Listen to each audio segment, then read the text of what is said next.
muchas empresas no hacen contratos escritos. E incluso en el artículo 35 de la ley laboral se dispone que la falta de contrato escrito o a falta de contrato escrito se establecerá que la relación de trabajo es celebrada por tiempo indeterminado y eso puede provocar obviamente el surgimiento de conflictos en el tema de la contratación.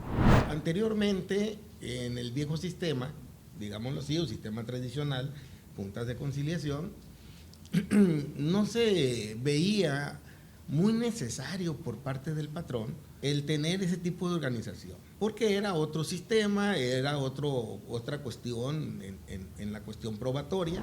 Considero también importante el tener un departamento interno dentro de la empresa que se dedique precisamente a la contención de conflictos. Podemos prevenir internamente que el conflicto no pase o no trascienda a otras instancias y poderlo solucionar dentro del patrón de esa forma, buscando algún beneficio, pero que a la postre vemos que no es beneficio, es un perjuicio.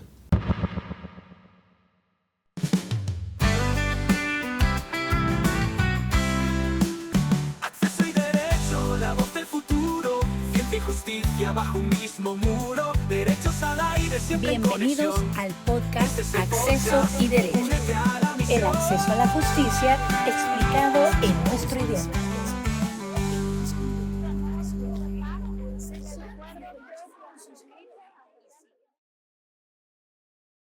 Bienvenidas y bienvenidos a tu podcast Acceso y Derecho, el acceso a la justicia explicado en nuestro idioma. Soy Elizabeth Chía y me complace estar aquí con todas y todos ustedes en un episodio más, donde analizamos temas relevantes y acercamos el derecho a nuestra vida cotidiana. Hoy exploraremos un tema esencial para cualquier empresa: conflictos laborales y su prevención, la guía del abogado en la empresa.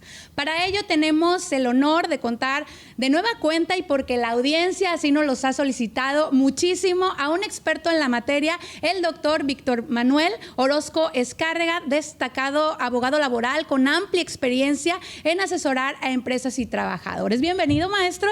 Es un honor tenerlo aquí en el podcast Acceso y Derecho de nueva cuenta. Muchas gracias, el honor es mío. ¡Bravo! Antes de iniciar, quiero decirles a nuestra apreciada audiencia, compartirles una breve síntesis del currículum de nuestro invitado el día de hoy, doctor Víctor Manuel Orozco. Él es licenciado en Derecho por la Universidad Autónoma de Sinaloa, cuenta con una maestría en Derecho Social y una más en Derecho Laboral y un doctorado en Derecho Procesal. Se ha desarrollado como secretario proyectista en la Junta Especial número 2 de la Local de Conciliación y Arbitraje de 1992 al 2008. Actualmente se desempeña como abogado litigante en Derecho Laboral y funge como profesor investigador de tiempo completo adscrito a la Facultad de Derecho y Ciencia Política de la Universidad Autónoma de Sinaloa. Maestro, es un honor de nueva cuenta tenerlo aquí en el podcast Acceso y Derecho. Y bueno, el tema del día de hoy nos llama mucho la atención. Repito, conflictos laborales y su prevención, la guía del abogado en la empresa. Sabemos definitivamente que los conflictos laborales son una realidad en muchas empresas, pero antes de entrar en cómo prevenir estas situaciones, es importante entender qué son y cómo ocurren y por qué ocurren. Es por ello, doctor Víctor Manuel, pedirle, ¿no?, si nos pudiera explicar a toda la audiencia de Acceso y Derecho, ¿qué es o cómo definiría usted el conflicto laboral? Bien, el conflicto laboral es una diferencia, ¿no?, que se da entre patrón y trabajador. Eso hablando del conflicto laboral, ¿no?, o con un conflicto individual de trabajo, ¿no? Cabe señalar que hay una clasificación de conflictos laborales, no nada más van a surgir conflictos entre trabajadores y patrones, ¿no?, que es la regla general a veces que nosotros vislumbramos. Pero también tenemos conflictos entre un trabajador y otro trabajador cuando hablamos del tema del derecho de preferencia y ascenso en el empleo. Okay. ¿Sí? Tenemos también el derecho o conflictos, ¿no?, que van a surgir entre un trabajador y un sindicato. ¿Sí? por temas de aplicación de los estatutos del sindicato, no nada más un conflicto entre trabajador y patrón.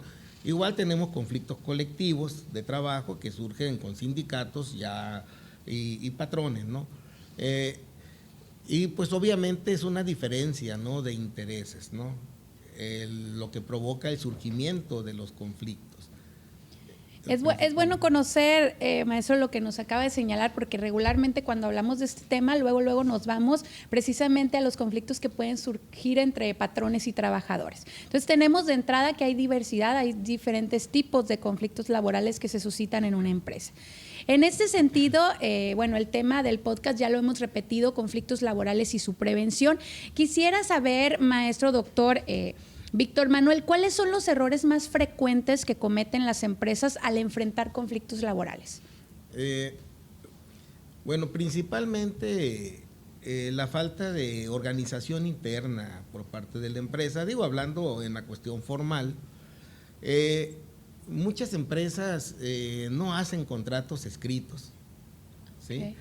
Si nosotros nos vamos precisamente a los artículos 20, 24, 25, 26 de la ley laboral, se establece que el contrato debe de hacerse constar por escrito, incluso que debe de quedar un ejemplar en poder del trabajador y otro ejemplar en poder de la empresa. Cabe señalar que existe la contratación verbal y es válida en materia laboral, pero la obligación de celebración del contrato escrito es del patrón, no es del trabajador, ¿no? E incluso en el artículo 35 de la ley laboral se dispone que la falta de contrato escrito o a falta de contrato escrito se establecerá que la relación de trabajo es celebrada por tiempo indeterminado y eso puede provocar obviamente el surgimiento de conflictos en el tema de la contratación, porque si ocupamos un trabajador por un tiempo determinado, ¿sí?, o por alguna obra determinada, pero omitimos celebrar el contrato por escrito y lo hicimos de manera verbal y surge algún conflicto, el trabajador al final pues la ley le otorga el beneficio de que la contratación fue por tiempo indefinido, aun cuando en la práctica no fue así. Entonces, ¿qué provocó el surgimiento de ese conflicto, no? Pues una diferencia que hubo entre patrón y trabajador, pero que además repercute la falta de contrato escrito en el desarrollo del proceso judicial, porque el patrón no cuenta con el elemento, que es el contrato, para demostrar la clase de contrato o el tipo de contrato que celebró. No más por eso, ¿verdad? Y ya es todo un tema también. Así es. ¿Qué otro tipo de errores pueden incurrir? Mira, la ley laboral se reforma en su artículo 784, que tiene que ver con la carga de la prueba, ya dentro de un proceso judicial, y básicamente toda la carga de la prueba es del patrón, ¿sí? E incluso en el artículo 18 de la ley laboral se dispone que en caso de duda en la aplicación de las normas de trabajo, se va a dar la razón más favorable al trabajador en la interpretación de la norma jurídica. Entonces, básicamente el trabajador tiene esa presunción legal a su favor.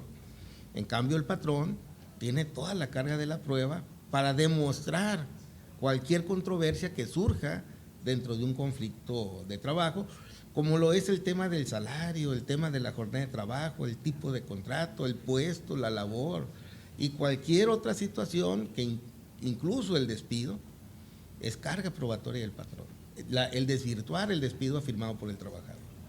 Muy bien, entonces, con esto que usted nos plantea, sin lugar a dudas, el papel de la prevención juega un papel fundamental, importante. Es clave, diríamos, para evitar conflictos mayores, y aquí es donde, supongo, entra la labor del abogado en materia laboral. En este sentido, ¿cómo contribuye, doctor, el abogado laboral para resolver conflictos dentro de las empresas? Es decir, ¿qué acciones específicas puede tomar desde su rol? Ok, desde el punto de vista jurídico creo importante darle una organización legal a la empresa, vuelvo a decir, hacer todo por escrito, contratos por escrito, las nóminas timbradas, ¿no? Legalmente, controles de asistencia, control de pago de vacaciones, control de pago de aguinaldo. Aquí cabe resaltar, ¿no?, que muchas veces el patrón, tratando de salvaguardar una situación, ¿sí?, no lleva ese tipo de documentos o no quiere celebrar los contratos, ¿sí?, sin darse cuenta de que es en su perjuicio. Entonces, el patrón tiene muchos elementos, pero sobre todo la organización que le dé a su empresa para, lógicamente, hacer frente a los conflictos laborales que puedan surgir, ¿no?, y que lleguen ya, en un caso dado, a un proceso judicial, en un juzgado, ¿no? Me ha tocado empresas donde básicamente preguntas qué documentación tienes, digo, ya hablando del tema de un conflicto, ¿no?, en específico, y muchos no llevan documentos, ¿no? Lo que sí llevan es la nómina, porque hay que pagar impuestos, pero básicamente los demás documentos no los llevan. Imagínate, en varias ocasiones, llega una empresa que tiene una demanda, le pides un contrato laboral, dice que sí tiene el contrato del trabajador, lo trae, y es un contrato que tiene más de 10 años que se firmó. Entonces, dices tú, pues este contrato no está actualizado, no me sirve, ¿ok? A lo que voy es a lo siguiente: los contratos laborales deben de actualizarse año con año, ¿sí? Incluso si hay un cambio de puesto o hay un incremento en el salario, hay que celebrar un nuevo contrato de trabajo, ¿sí? Obviamente en el clausulado, aceptando la antigüedad del trabajador y reconociendo los derechos generados a la fecha, ¿no?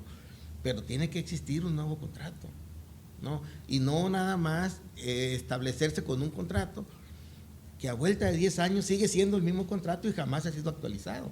Entonces, ese es uno de los errores que presentan los patrones, ¿no?, en su organización. ¿A qué alude usted, doctor, esa resistencia que puede haber en el sector empresarial a considerar esta parte de la, pues no tanto a lo mejor quizás la asesoría laboral, que obviamente juega un papel fundamental, sino a tener esta organización o esta preocupación u ocupación en tener todo en regla, precisamente para evitar este tipo de conflictos?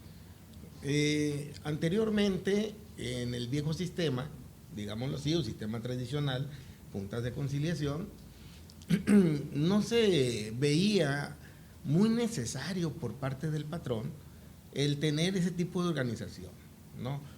Porque era otro sistema, era otra cuestión en la cuestión probatoria, pero actualmente, y más basado en el principio de realidad, ¿no?, dentro del proceso laboral, en juicios orales, pues es necesario que el patrón cuente con todos los elementos en caso de llegar a ese punto, ¿no?, al punto del conflicto. De ahí que sí requieren de una buena asesoría en materia laboral, actualizar contratos de trabajo, ¿sí?, revisar los CFDI, ¿no?, los comprobantes de pago, pues que son muy buenos para el pago de impuestos, pero que a veces se nos dificulta un poquito probar hechos con ellos en materia laboral. El uso de las tecnologías en cuanto a llevar control de asistencia, ese tipo de situaciones que debe de tener una empresa. Elementales, ¿no? Elementales y básicas, además. Considero también importante el tener un departamento interno dentro de la empresa que se dedique precisamente a la contención de conflictos, ¿no? Eso es básico. ¿Sí? Sin esperar a que nos llegue un citatorio de un centro de conciliación para una plática o esperar a que nos llegue una demanda. Si podemos prevenir internamente que el conflicto no pase o no trascienda a otras instancias y poderlo solucionar dentro de la empresa.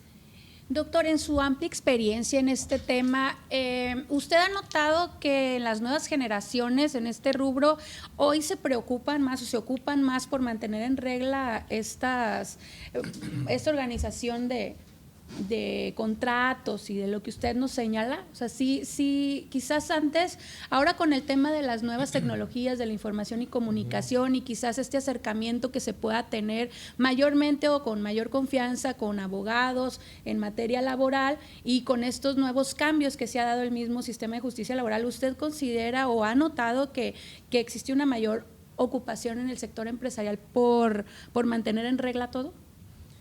Fíjate que se está dando este tipo de situación de preocuparse un poco más las empresas por organizar la empresa en materia laboral, porque están muy bien organizadas en la cuestión fiscal o en la cuestión de seguridad social, el tema del seguro social, del Infonavit, y el tema olvidado era la cuestión laboral.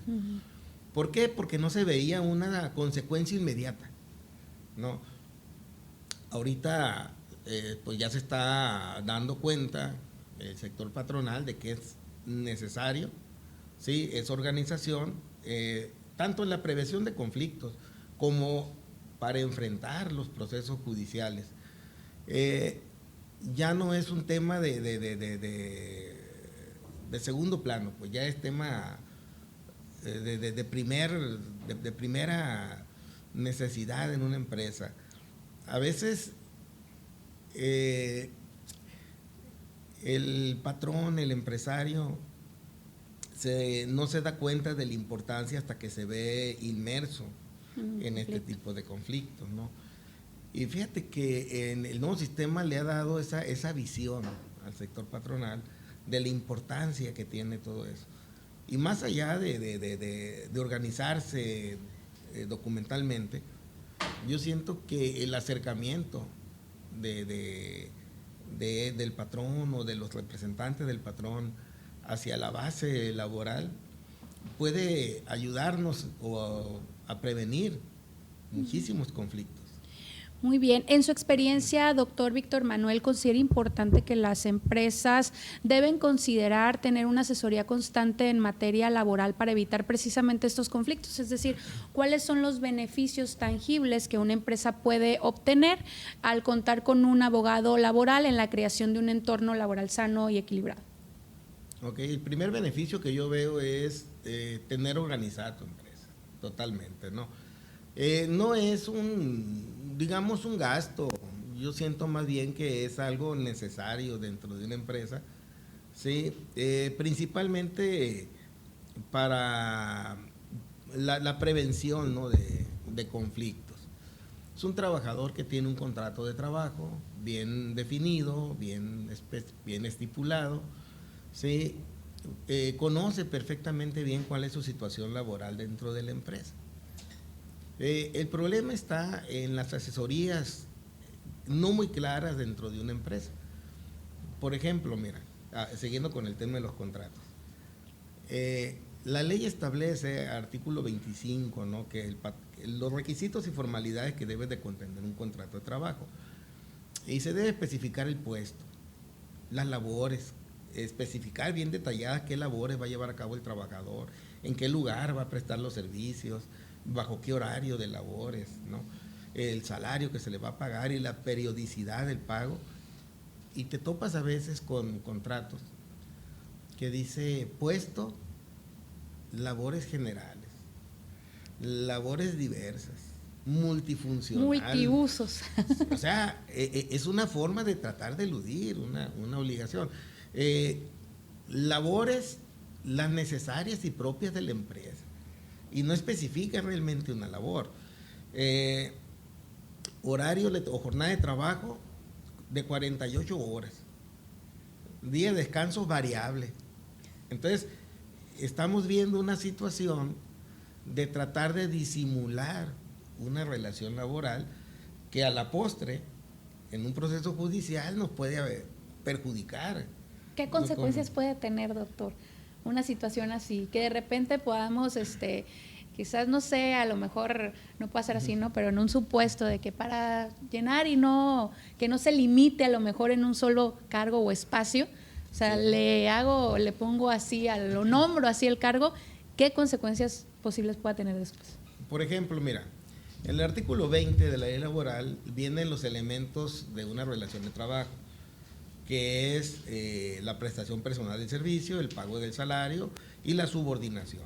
La subordinación es una facultad de mando que ejerce el patrón sobre el trabajador y la obligación de obediencia por parte del trabajador en cuanto a las órdenes de trabajo que se le den, ¿sí? Que tienen una limitante, que esas órdenes de trabajo deben referirse al trabajo contratado y se deben de dar dentro de la jornada laboral, de tal forma que si se cumplen con esas limitaciones y el trabajador se niega a obedecer esas órdenes de trabajo, el patrón, de acuerdo al artículo 47, fracción 11 de la ley laboral, está facultado para rescindir el contrato de trabajo por negarse el trabajador a obedecer las órdenes de trabajo.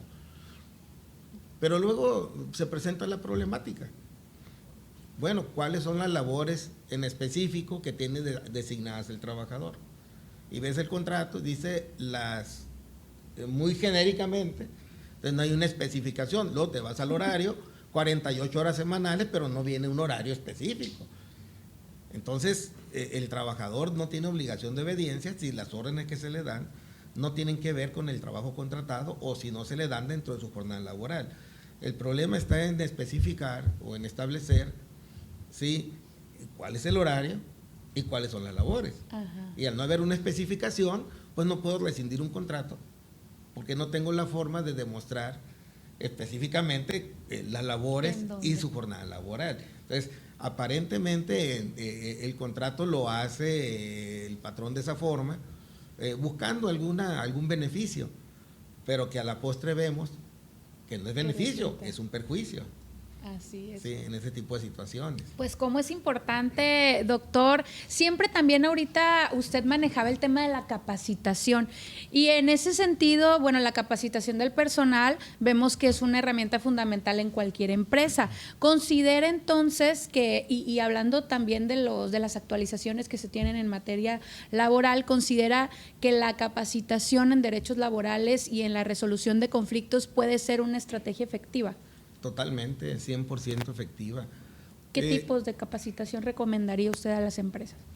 A las empresas, decíamos ahorita, establecer un departamento de contención de conflictos, ¿no? Uh-huh. Donde una persona capacitada, yo recomendaría ahí a alguna persona en el área de psicología y también en el área del derecho laboral, que se complementen para efecto de la prevención de conflictos, ¿no?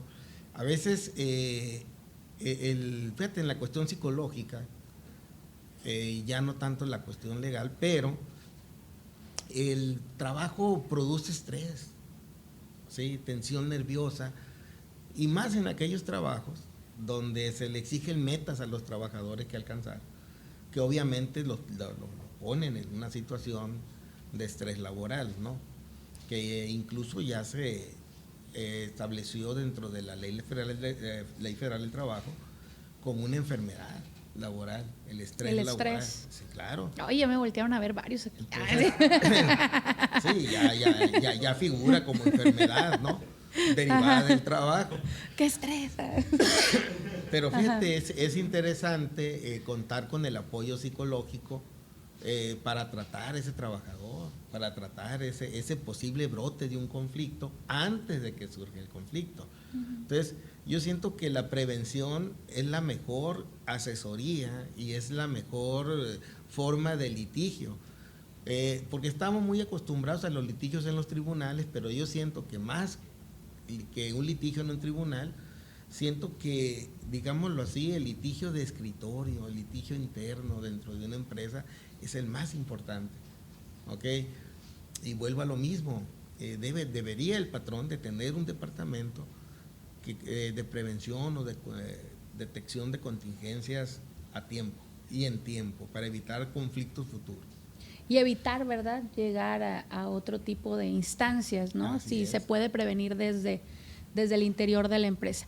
Doctor, pues se nos ha acabado el tiempo. Ha sido un placer escuchar sus valiosos conocimientos, sus experiencias sobre cómo los abogados laborales pueden ser aliados también estratégicos para las empresas. Y bueno, finalmente, no sé, doctor, si nos pudiera brindar algún mensaje, algo que le gustaría compartir con la audiencia, con la sociedad en general, también con las y los estudiantes que nos ven, porque hay muchos jóvenes interesados en prepararse en temas jurídicos, sobre todo en esto, en temas en materia laboral. O sea, algún mensaje que les pudiera dar, alguna recomendación. Pues principalmente a los estudiantes de Derecho, que es una materia muy interesante, con mucho futuro, ¿sí? Y con un campo laboral muy amplio, que le va a permitir o les va a permitir desarrollarse plenamente dentro del área del derecho laboral, ¿no? Y deja muchas satisfacciones también, ¿no? Tanto cuando asesoras empresas como cuando asesoras trabajadores, y pues obviamente haces las cosas con ética, con profesionalismo, entonces te queda una satisfacción, ¿no? Que siento que eso es lo más importante. En cuanto al trabajador, yo siento que ha habido reformas importantes a beneficio del sector obrero y también del sector patronal, ¿no? Que sería interesante conocer, ¿sí?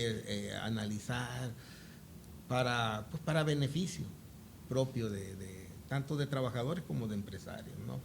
Y obviamente la reforma que se dio en materia de derecho colectivo en el tema de los sindicatos y ese tipo de contratación, que también es muy interesante, ¿no? Y que acerca más al trabajador, y no nada más al trabajador, al empresario, a la justicia laboral, que ese es el tema. Doctor, pues muchísimas gracias. Esperemos tenerlo próximamente de nuevo aquí en el podcast Acceso y Derecho. Y bueno, con esto llegamos al final de este episodio. Agradecemos profundamente al doctor Víctor Manuel Orozco Escárrega por habernos acompañado y por compartir su valiosa perspectiva en este interesante tema. Gracias por acompañarnos. No olviden seguirnos en todas nuestras plataformas digitales, en nuestras plataformas sociales y suscribirse. No se les olvide también para no perderse de los próximos episodios, donde seguiremos explorando temas importantes para entender el acceso a la justicia en nuestro idioma. Esto fue Acceso y Derecho. Nos vemos hasta la próxima. Hasta luego, gracias.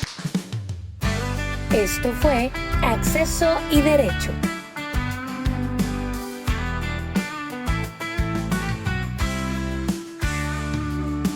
Abre tus ojos, escucha la voz. Derechos humanos juntos en esta cruz. Ciencias jurídicas, buscamos la verdad. Acceso y derecho, la justicia en la comunidad. Expertos nos guían, compartiendo su saber. Acceso y derecho, la voz del futuro. Ciencia y justicia bajo un Suscríbete mismo muro. y síguenos en nuestras plataformas digitales. Este es el podcast, únete a la misión.